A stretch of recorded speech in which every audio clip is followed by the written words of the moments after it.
साल पहले। जी जी। और उस समय से जो आज से 44 साल पहले मुख्यमंत्री रहा हो और आज भी राजनीति में रेलेवेंट हो, ऐसा मेरा ख्याल शायद ही कोई नेता इस देश में होगा। जी जी। तो अब जितने भी नेता हैं विपक्ष में, उनको एक बात तो समझ में आ गई है।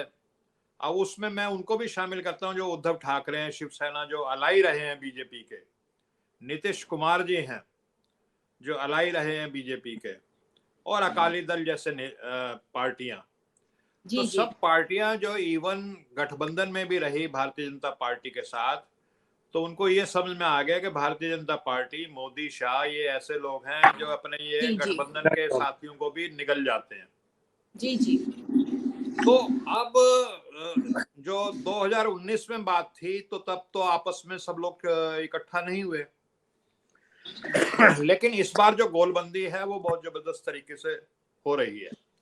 और जहां तक राहुल गांधी जी की इस यात्रा की अगर मैं बात करूं, जी जी। तो एक बात तो ये है कि उन्होंने सबको इनवाइट किया, इवन राष्ट्रीय स्वयंसेवक संघ के सरसंघचालक को भी इनवाइट किया, भारतीय जनता पार्टी के नेताओं को भी इनवाइट किया कि आप आइए।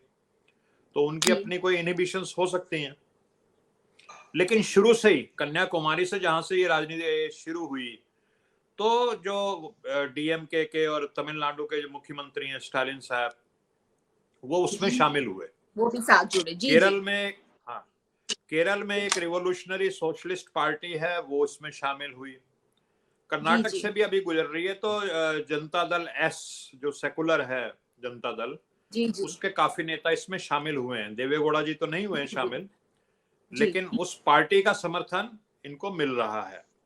और योगेंद्र यादव जैसे जो नेता जो पता नहीं पॉलिटिकल हैं या किसान आंदोलन के हैं, बीच बीच में पॉलिटिक्स भी कर लेते हैं, वो भी शुरू से इनके साथ चल रहे हैं। तो जैसे किसी शायर ने कहा ना कि मैं तो अकेला ही चला था जानिबे मंजिल, मगर लोग साथ मिलते गए और जुड़ते गए। कारवां बढ़ता गया। जी तो जी। मेरे को ऐसा लगता है कि राहुल जी जिन मुद्दों को लेकर के चल रहे हैं, वो मुद्दे एक तो आम जनता को प्रभावित कर रहे हैं, लोग त्रस्त हैं, परेशान हैं, और वो चाहते हैं कि जोरदार तरीके से विपक्ष इन मुद्दों को उठाए।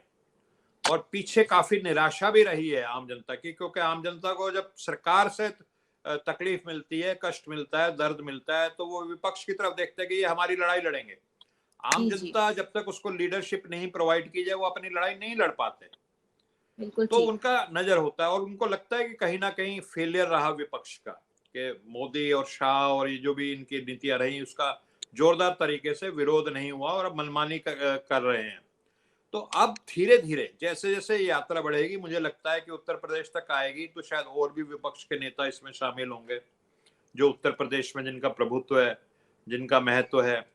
महाराष्ट्र में शरद पवार जी ने 9 नवंबर को समर्थन करने का बिल्कुल कर दिया, जैसे एंट्री होगी कि वो, और उनकी बेटी सुप्रिया सूले जी ने भी। और मुझे लगता है शायद 9 नवंबर तक आते आते हो सकता है उद्धव ठाकरे भी उनके साथ शामिल हो जाए, इस बात की मुझे संभावना। और आप हमसे जुड़े रहने के लिए सब्सक्राइब करें YouTube पर, फॉलो करें Twitter पर और लाइक करें Facebook पर। और ज्यादा जानकारी के लिए आपको टाइप करना होगा सिर्फ न्यूज नशा।